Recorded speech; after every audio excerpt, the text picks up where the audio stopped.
अस्सलाम वालेकुम जी, कैसे हैं आप? ठीक हैं, उम्मीद है आप और आपकी फैमिली बिल्कुल ठीक होंगे। अल्लाह ताला आपको सेहत दे। तो बाकी आज इंशाल्लाह वीडियो बड़ी मज़ेदार होने वाली है। आज की वीडियो आपने सारी देखनी है। बहुत ज़्यादा इन्फॉर्मेशन इसमें हम शेयर करेंगे जो हमारे काम के रिलेटेड होगी, ठीक है। तो वीडियो को आपने ऐसे ही देखना है जैसे आपने पबजी गेम को गौर से देखते हैं ना, इसी तरह वीडियो को आपने देखना है। मशहूर है जनाब हर उस बंदे को जो डिलीवरी का काम करता है या जो डिलीवरी का काम करना चाहता है। एक काम आपने लाजमी करना है, कोई भी बंदा रास्ते में जाते हुए अगर आपको बोले कि यार ये वाला मेरा पार्सल ना यहाँ से लेके ये दूसरी गली में दे दो या फलां जगह पे दे दो, मैं आपको इसके पैसे देता हूँ। चाहे वो कोई सऊदी है, चाहे वो कोई अरबी है, चाहे वो कोई अजनबी है, जो भी है, ये वाला काम हर किस नहीं करना आपने। जो मर्ज़ी हो जाए, जितने मर्ज़ी कोई पैसे दे आपको, ब्रदर ये काम इल्लीगल है। जो मर्ज़ी भी आपको कोई बोले, क्योंकि मेरे साथ एक बार ऐसे हुआ था, एक या दो बार ऐसे हुआ था। मुझे एक लड़के ने बोला था कि ये वाला पार्सल मैं आपको लोकेशन देता हूँ, वहाँ पे दे आओ, साथ ही है बिल्कुल, तो मैं आपको पैसे सेंड कर देता हूँ या आपको कैश दे देता हूँ। भाईजान मैंने तो उसे इनकार कर दिया था, बिल्कुल इनकार कर दिया था। उसमें पता नहीं क्या था क्या नहीं था, तो रिस्क लेने का फ़ायदा नहीं है, वैसे भी इल्लीगल है। आप अपने काम में मेहनत कर लें। जो बंदा इस तरह की एक्टिविटीज़ में मुलव्वस होता है ना, उसके दिन फिर समझ लें कि जल्दी पूरे हो जाते हैं, बहुत जल्दी उसके दिन पूरे हो जाते हैं। तो अपनी सेफ्टी खुद करें ब्रदर। ये काम ऐसा है कि इसमें रिस्क बहुत ज़्यादा होता है। तो ये वाली गाड़ी है जनाब, जिसका आपने लाइसेंस उधर ट्राई देनी है।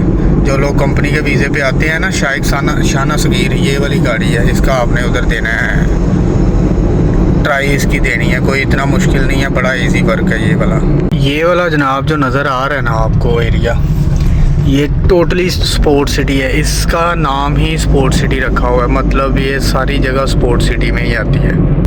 वो सामने आपको नज़र आ रहा होगा स्टेडियम, ये पुराना स्टेडियम है। नया तो उस साइड पे बन रहा है, मेरे बैक साइड पे है।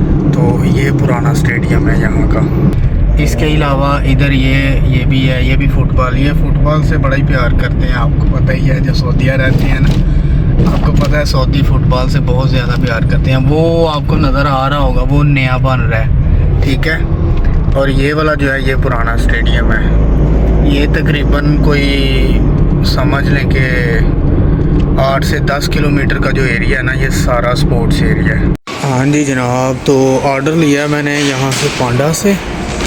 ये पांडा मार्केट है, यहाँ से मॉल है।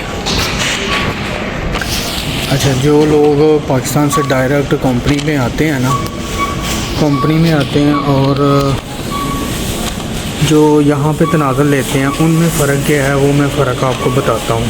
उनकी सैलरी में 5 से 700 रियाल का तो फ़र्क लाजमी आता ही आता है, और उसके लॉस क्या है और उसका प्रॉफिट क्या है, क्या उसमें नुकसान है, मैं बताता हूँ आपको। क्योंकि यहाँ पे आके मेरे ख्याल से तनाज़ुल लेने में सबसे बेस्ट है। सबसे पहली बात तो ये है जनाब कि जो आज़ाद वीज़े वाले लोग होते हैं ना, वो किसी भी कंपनी में तनाज़ुल ले सकते हैं।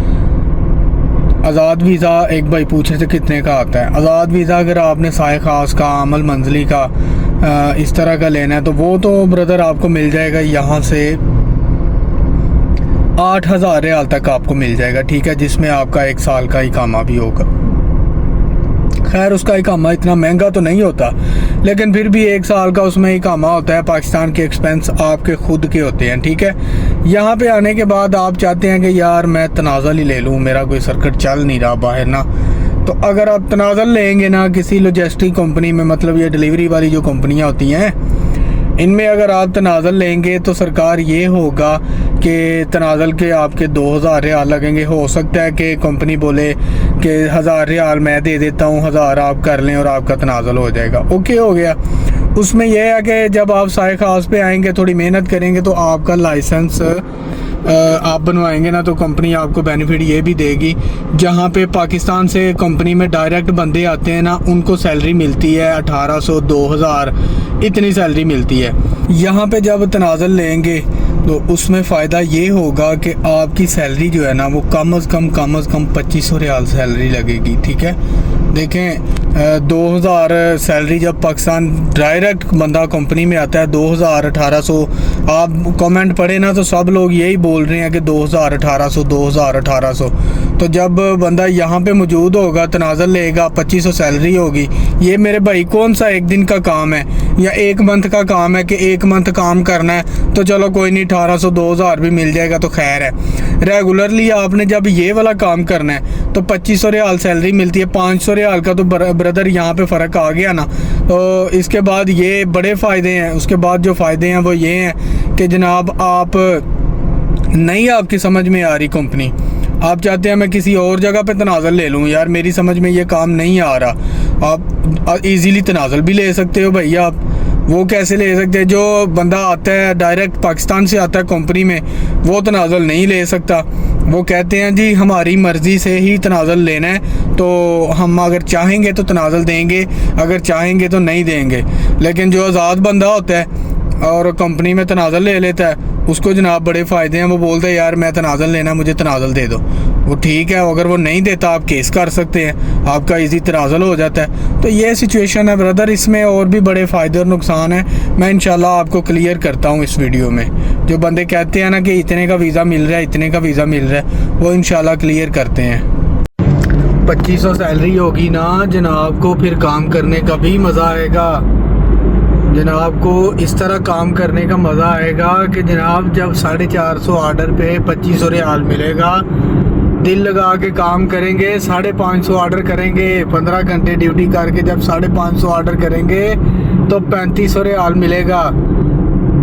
तो जदों जनाब तुहानू 1800 रियाल सैलरी मिलनी है 450 ऑर्डर ते, फिर तुसी आप ही हिसाब ला लो तुसी की करना है। फिर तुसी 550 ऑर्डर करके भी की बचा लेना है।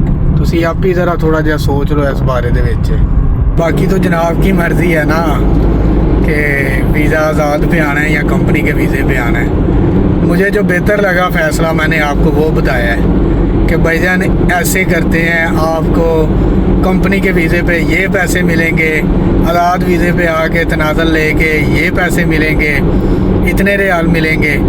तो देख लें जैसे आपको बेहतर लगता है। मुझे तो वैसे बेहतर यही लगा है कि अगर प्रॉपर काम करना है तो फिर तो आज़ाद वीज़े पे आके तनाज़ुल लेके 500-600 रियाल एक्स्ट्रा सैलरी मिल जाती है। तो बाकी जनाब की मर्ज़ी है जी। इधर सारे कबूतर बैठे हुए हैं, इतने कबूतर हैं यार, इतने कबूतर हैं क्या बताएं आपको। इधर कॉर्निश पे हर जगह कबूतर नज़र आ रहे हैं। हालांकि गर्मी बहुत ज़्यादा है लेकिन फिर भी ये बैठे हुए हैं, घास ठंडी है ना इसलिए। तो जो बंदे कंपनी में काम नहीं करना चाहते आज़ाद वीज़े वाले, तो वो अपनी गाड़ी लेके रेंट पे गाड़ी लेके फिर भी काम करें, उनको फिर भी बचत ज़्यादा है। कंपनी के वीज़े में बचत इतनी नहीं है। सिचुएशन जो भी है वो सारी मैंने आपके सामने रख दी है। तो बाकी जनाब सोच समझ लें। फिर भी अगर कोई है कोई मसला मसाइल तो फिर भी बताइएगा, मैं किसी से पूछूंगा या मुझे पता होगा तो मैं ज़रूर बताऊंगा आपको। दूसरी तरफ अगर देखा जाए तो कोशिश किया करें कि अगर आपने कंपनी का ही वीज़ा लेना है या आज़ाद वीज़ा लेना है तो कोशिश ये करें कि अगर आपका यहाँ पे कोई बंदा मौजूद है, कोई यार दोस्त बहन भाई कोई भी है, तो आप उसको बोलें कि हमें वीज़ा भेजें, ना कि पाकिस्तान से वीज़ा लें।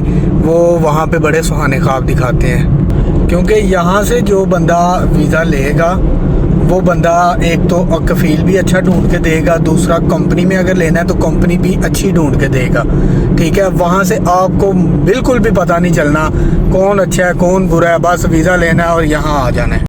बिल्कुल जी बिल्कुल, गाड़ी आपके पास ही रहती है। वो भाई एक पूछ रहे थे कि ब्रदर गाड़ी जो है वो कंपनी की आपके पास ही 24 घंटे रहती है, मतलब जो कंपनी में काम करते हैं, या गाड़ी जो है ना वो मतलब काम के बाद उनको वापस दे देते हैं? नहीं जी नहीं, ऐसा नहीं है। गाड़ी हर टाइम आपके पास रहनी है, 24 घंटे आपके पास रहनी है। जब आप कंपनी का काम करते हैं तो आप किसी भी टाइम काम कर सकते हैं ना, आपकी कोई भी रूटीन हो सकती है। तो जनाब जो राइडर काम करेगा गाड़ी उसके पास ही रहेगी।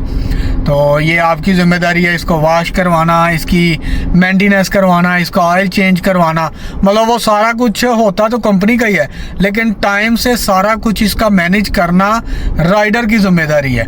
अगर कुछ राइडर मैंने देखा, यकीन करें, गाड़ियों का इतना बुरा हाल करते हैं। क्या करते हैं, गाड़ी 6-6 हज़ार किलोमीटर चल जाती है लेकिन ऑयल चेंज नहीं करवाते, वो ज़्यादती करते हैं।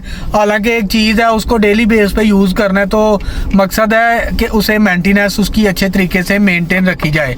तो ये है कि अच्छे तरीके से मेंटेन रखी जाए, तो अपना ही काम है यार। ये कौन सा किसी की गाड़ी है, अगर अपनी समझ के चलाएंगे तो फिर ही इसको अच्छे तरीके से लेके चलेंगे ना। तो अगर इसकी एहतियात नहीं करेंगे तो जल्दी ख़राब हो जाएगी। इसलिए अगर गाड़ी उन्होंने आपको दी है तो उसकी हिफाजत करना भी राइडर की ही जिम्मेदारी है। आज वैसे काम के सिलसिले में जो मैं एक्सेप्ट कर रहा था ना, वो बिल्कुल भी नहीं हुआ। क्योंकि जितनी मैंने आज ड्यूटी दी है, जितनी मैं ये तकरीबन 20 तारीख से लेके तो 30 तारीख तक ड्यूटी देता हूँ, उस लिहाज से इस महीने में वो वाला काम नहीं हो रहा जितना होना चाहिए। तो ये है कि बस भाग दौड़ लगाई हुई है, तो जितना एक्सेप्ट कर सकते हैं उतना नहीं हो रहा। काम बिल्कुल स्लो हो गया है, मेरा ही नहीं हुआ, सबका ही हो गया है। तो बाइक वालों का काम ठीक है, और इस टाइम कार वालों का काम जो है ना वो थोड़ा सा ख़राब है, मतलब कम आ रहा है। तो जो लोग कहते हैं ना कि हमें ऑर्डर नहीं आ रहा, कैसे ऑर्डर आएगा, कैसे अपने ऑर्डर पूरे करें, रही ज़िंदगी ना तो इंशाल्लाह ताला मैं कल वाली वीडियो में आपको ज़रूर बताऊंगा, और जो मैं बताऊंगा आपको इंशाल्लाह उससे आपके काम में फ़र्क ज़रूर आएगा।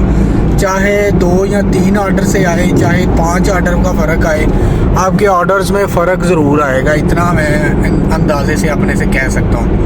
तो मैंने भी इंशाल्लाह वो तरतीब बना रहा हूँ, मैं कोशिश कर रहा हूँ कि मेरी वो वाली तरतीब बन जाए।